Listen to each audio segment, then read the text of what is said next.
નમસ્કાર એવરીવન. ધોરણ 7 સબ્જેક્ટ છે હિન્દી. મિત્રો, આપણે ડૉક્ટર વિક્રમ સારાભાઈ વિશે ગયા વિડીયોની અંદર આપણે પાઠને લર્ન કર્યો, પાઠ ભણ્યા છે. આપણે છેલ્લે લાસ્ટમાં એક પેજ સુધી જોયેલું છે. અહીંથી આપણે બાકી છે ત્યાંથી શરૂઆત કરીએ. उन्होंने मैट्रिक की परीक्षा सन 1934 में पास की। सन 1934 से 37 तक में गुजरात कॉलेज अहमदाबाद से इंटर की पढ़ाई की। सन 1937 में इंग्लैंड चले गए। सन 1940 में कैम्ब्रिज से गणित व भौतिकी में बीएससी की परीक्षा में सफलता प्राप्त की। तत्पश्चात द्वितीय विश्व युद्ध के शुरू होते ही विक्रम साराभाई भारत लौट आए। आ मित्रों, एनी परीक्षानी डिग्री जे छे कई कई कॉलेजनी अंदर पास करेली छे ए लखेलुं छे। 1934 થી 37 સુધી गुजरात कॉलेज अमदावादनी अंदर इंटरनी परीक्षा पास की करेली छे। 1937 अंदर इंग्लैंड में चाल्या गया। 1940 अंदर केम्ब्रिज यूनिवर्सिटी में गणित और भौतिकी विज्ञान में बीएससी नी परीक्षा में सफलता प्राप्त करी। त्यार पछी ज्यारे बीजू विश्वयुद्ध शुरू थयुं त्यारे विक्रम साराभाई छे भारत पाछा फर्या। भारत में उन्होंने सर सीवी रामन तथा डॉक्टर होमी भाभा का सानिध्य मिला।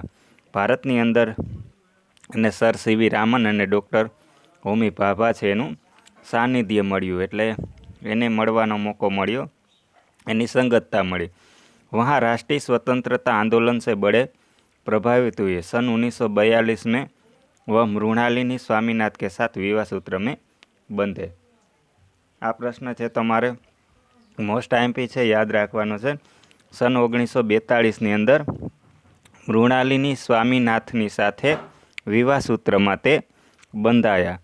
कौन? डॉक्टर विक्रम साराभाई। त्यारबाद उन्होंने अंतरिक्ष की गहराइयों से अपने आने वाले रहस्यमयी कॉस्मिक किरणों पर अनुसंधान करके कैम्ब्रिज विश्वविद्यालय से सन 1947 में पीएचडी की उपाधि हासिल की। उपाधि यानी डिग्री। अंतरिक्षना जे कॉस्मिक किरणों आवे छे एना उपर सन 1947 नी अंदर एणे पीएचडी कर्युं। ब्रह्मांड तथा सौर मंडल के कई जटिल प्रश्नों का प्रायोगिक हल निकालने का श्रेय डॉक्टर विक्रम साराभाई को प्राप्त है। ब्रह्मांड अने सौर्यमंडलना કેટલા બધા એવા જટિલ પ્રશ્નો છે એનો પ્રાયોગિક હલ કાઢવાનું શ્રેય એટલે એનો મુખ્ય ફાળો ડૉક્ટર વિક્રમ સારાભાઈના નામ ઉપર જાય છે। यही सुझाव था कि कॉस्मिक किरणों पर प्रयोग के लिए हिमालय की ऊंची चोटियाँ सर्वाधिक उपयुक्त व अनुकूल होगी। सौथी अनुकूल है हिमालयनी ऊंची जे पहाड़ी चोटियों है ये वधारे एने अनुकूल रहेशे। इसीलिए भारत सरकार ने गुलमर्ग में वैज्ञानिक उपकरणों से लैस एक प्रयोगशाला स्थापित की। डॉक्टर विक्रम साराभाई के निजी प्रयासों से सन 1947 में भौतिकी अनुसंधान प्रयोगशाला अहमदाबाद में स्थापित हुई। डॉक्टर विक्रम साराभाईना प्रयासों थी 1947 अंदर भौतिकी अनुसंधान प्रयोगशाला है अमदावाद में स्थापित थई। बराबर, आ मोस्ट आईएमपी प्रयोग है। भौतिकी अनुसंधान प्रयोगशाला 1947 अंदर कई जगह स्थापित थई? तो अमदावाद अंदर, जिससे वह आजन्म संबंध रहे। ज्यां सुधी एनो जन्म रह्यो डॉक्टर विक्रम साराभाईनो त्यां सुधी भौतिकी अनुसंधान प्रयोगशाला साथे जोड़ायेला रह्या। साथ ही उन्होंने देश में वस्त्र उद्योग की तकनीकी समस्याओं के हल निकालने के उद्देश्य से अहमदाबाद में ही टेक्सटाइल इंडस्ट्रीज रिसर्च एसोसिएशन की आधारशिला रखी। भौतिकी अनुसंधान प्रयोगशाला डॉक्टर विक्रम साराभाई परमाणु शक्ति, अंतरिक्ष विकिरण, सूर्यग्रह, तारा, प्लाज्मा, भौतिकी और खगोल पर वह कार्य करते रहे। डॉक्टर विक्रम साराभाई आ बधा ऊपर कार्य कर्युं કે જે પરમાણુ શક્તિ છે, અંતરિક્ષ વિકિરણ છે, સૂર્ય છે, ગ્રહ છે, તારા છે, પ્લાઝમા છે, ભૌતિક છે અને ખગોળ ઉપર એણે બધું કાર્ય કર્યું। सन 1961 में वे परमाणु ऊर्जा आयोग के सदस्य बन गए। डॉक्टर भाभा की मृत्यु के पश्चात परमाणु ऊर्जा संस्थानों का भार युवा वैज्ञानिक डॉक्टर विक्रम साराभाई के कंधों पर ही आ गया।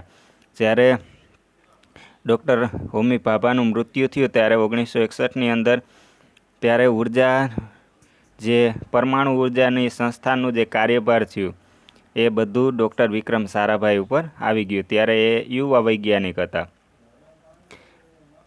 डॉक्टर विक्रम साराभाई इसके पहले अध्यक्ष बने। यह उनकी अगुवाई एवं अथक परिश्रम का ही परिणाम था कि भारत में दूरसंचार, दूरदर्शन व मौसम विज्ञान के लिए प्रक्षेपित अनेक उपग्रह अंतरिक्ष में सफलतापूर्वक कार्य कर रहे हैं। त्यारबाद डॉक्टर विक्रम साराभाई ने अपना संपूर्ण जीवन भारत तथा विज्ञान के समग्र विकास के लिए समर्पित कर दिया। डॉक्टर विक्रम साराभाई एनु आखू संपूर्ण जीवन है विज्ञान और समग्र भारत देश माटे एणे समर्पित कर दीधुं, आपी दीधुं।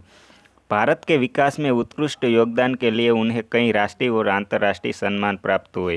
एना माटे एना भारत देश ने जो योगदान आप्युं एणे जे फाळो आप्यो एना माटे डॉक्टर विक्रम साराभाई ने राष्ट्रीय और आंतरराष्ट्रीय सम्मान पण घणा बधा प्राप्त थया। सन 1962 में उन्हें डॉक्टर शांति स्वरूप भटनागर पुरस्कार, सन 1966 में पद्म भूषण तथा सन 1972 में मरणोत्तर पद्म विभूषण जैसे अलंकारों से नवाजा गया।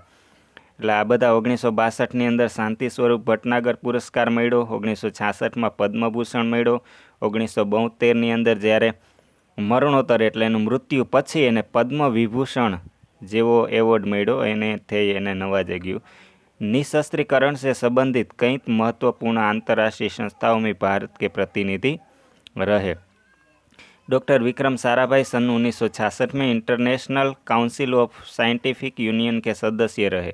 सन 1968 में संयुक्त राष्ट्र संघ के यूनेस्को के विज्ञान विभाग के अध्यक्ष बने। उन्हें इंडियन जियोलॉजिकल यूनियन का प्रमुख बनाया गया। इंडियन जियोलॉजिकल ना प्रमुख पण बनाववामां आव्या।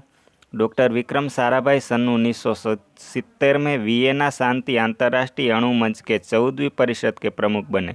सन 1971 में संयुक्त राष्ट्र संघ परिषद के अध्यापक व बाद में विज्ञान विभाग के अध्यक्ष बनाए गए। वह केवल उच्च कोटि के वैज्ञानिक ही नहीं थे बल्कि व्यवस्थाओं के बावजूद कला, शिक्षा व समाज के लिए पर्याप्त समय निकाल लेते थे। उनके ही प्रयासों से अहमदाबाद के लोक विज्ञान केंद्र एवं नेहरू विकास संस्थान की स्थापना हुई। यहाँ वह जन सामान्य की विज्ञान के प्रति रुचि जागृत करने के लिए कार्य करते थे। अहींया एना अथक प्रयासोथी अमदावादनी अंदर लोक विज्ञान केंद्र, नेहरू विकास संस्थानी स्थापना करी कि ज्यां हमेशा विज्ञान माटे ने सामान्य लोको माटे एणे रुचि जागृत करी अने एना माटे हमेशा कार्य करता रह्या। वह 21 दिसंबर सन 1971 की काली तारीख डॉक्टर विक्रम साराभाई को त्रिवेंद्रम के लॉन्चिंग स्टेशन थुम्बा में कार्य निरीक्षण के लिए भेजा गया। 1971 अंदर 21 डिसेम्बरना रोज विक्रम साराभाई ने त्रिवेंद्रमनी अंदर एक थुम्बा मथक है यहाँ स्टेशननी अंदर निरीक्षण माटे मोकलवामां आव्या। वहाँ वह एक होटल में ठहरे हुए थे। यहाँ हृदय गति रुकने की उनकी मृत्यु हो गई। एक होटलनी अंदर हृदय गति एटले हृदय रोगना हुमलाथी एमनी मृत्यु थई गई। उनके निधन से, निधन एटले मृत्यु, एमना मृत्युथी विज्ञान में नित नए आयामों जोड़ने वाला एक जीवन चक्र सदा के लिए रुक गया। एमना मृत्युथी विज्ञाननी अंदर नवुं नवुं परिवर्तन लाववा वाळो एक आयाम एटले एक व्यक्ति है एनु जीवन चक्र अहींया रोकाई गयुं। ऐसी महान प्रतिभा को शत शत नमन। आवी महान प्रतिभा ने 100 नमन। बराबर मित्रों, छेल्ले लास्टमां शब्दार्थ पण जोईए। इरादा यानी विचार, संकल्प, लिफाफा यानी चिट्ठी, कागज की चिट्ठी, ढेरों, बहुत ज़्यादा, अधिक, लेस, सुसज्जित, अनुसंधान, आविष्कार, खोज, संशोधन, उपाधि, प्रतिष्ठा, सूचक पद, खिताब। तो मित्रों, आ छे डॉक्टर विक्रम साराभाईनो जे कांई जीवन दायित्य जे भारत देश माटे एणे करेलुं छे। आपणे 1.5 पेज पाछुं आजे पण आना विषे लर्न कर्युं। तमे आने वारंवार विडियोने मित्रों निहाळजो। आना शब्दार्थ छे लखी लेजो अने जो विक्रम साराभाई शुं शुं कार्य कर्युं ए हवे पछीना पेरेग्राफमां आपणे भण्या तो एना विषे तमे लखजो अने पाठ सारी रीते तमे लर्न करी लेजो। थैंक यू वेरी मच आप बधा।